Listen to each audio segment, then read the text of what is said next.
What up, world? Your host and coach, Tsunami, back with another one. And today, I'm giving you some more tips and hints to help and further your martial combat skills in Wing Chun Kungfu, right? You can look at this video as a follow-up to the short distance range, close range power that I was talking about in my last video about how it's a great attribute that you can add to your combative skills that you learn from Wing Chun Kung Fu that is unique to Wing Chun Kung Fu, right?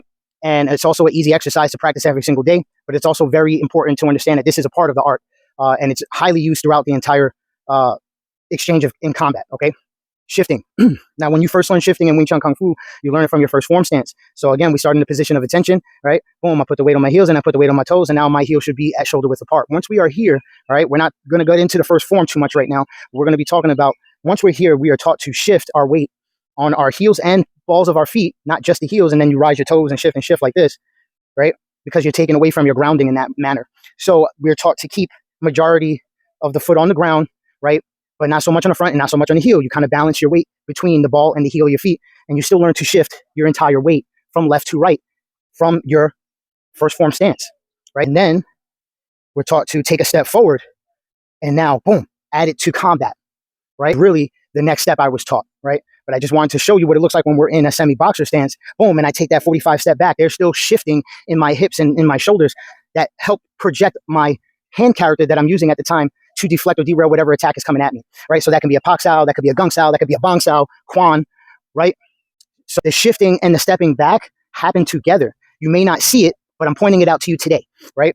That when you see me step back 45, it's not just a step back only. There's a step back, there's a sinking, a shifting in my hips, right? And I'm changing levels, right? So I'm creating a whole new position, right? So again, shifting in Wing Chun combat, right? I step back and look, there's a shifting there when we're talking about defending and deflecting and derailing an attack.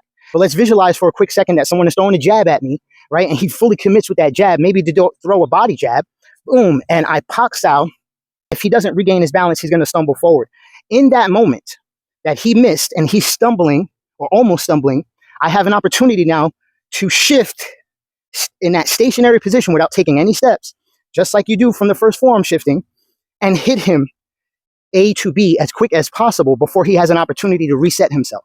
I'll try to do it on a heavy bag. Got a brand new heavy bag. I'm breaking it in. I already got dirt on it from kicking it and stuff like that. Brand new today. All right, but check this out.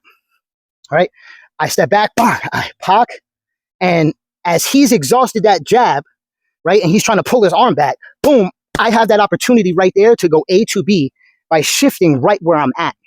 So I'm bringing this up because, again, shifting is a huge part of Wing Chun, and it shows that you're able to understand short distance explosive power, right? It's part of your short distance explosive power training, right? Not just conditioning your hands, but now learning how to actually put your entire body into it without overdoing it, without over exaggerating, without overextending, right? Right. And now once you've cleared that space and you've got this guy exposed, sometimes being patient in the fight actually does you more justice than you trying to be overzealous and overreactive, right? Just breathed it out and waited a second more, right?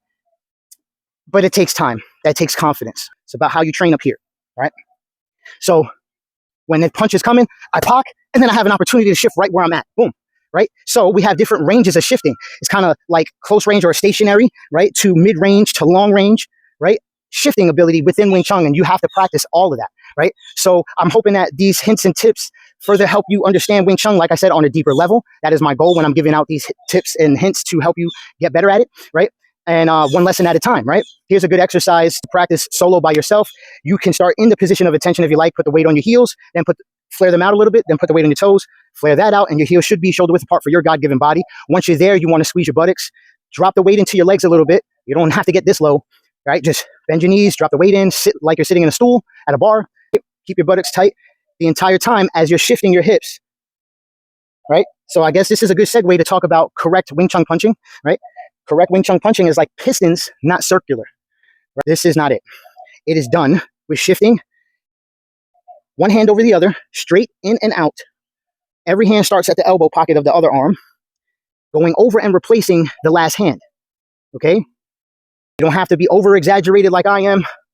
I'm only doing that to really show the shifting, but as you get better, it's tighter, bang, bang, right? And you learn to sync as you shift to make sure you're grounded and that you're delivering good power, right? Also, syncing allows you to reach 2 inches more in your depth without even leaning forward, right? Is a tip that I was taught by Sifu Joseph Musse. You take a little bit from your y-axis, right, in your height, and you get 2 or however much you took from here, you get in your Z, in your depth, right?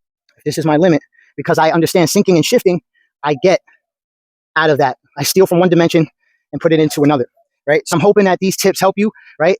I hope you guys got a good understanding today about what shifting looks like, how to use it in Wing Chun Kung Fu, and you'll definitely see it in future videos, and we'll talk about it again. Peace and love.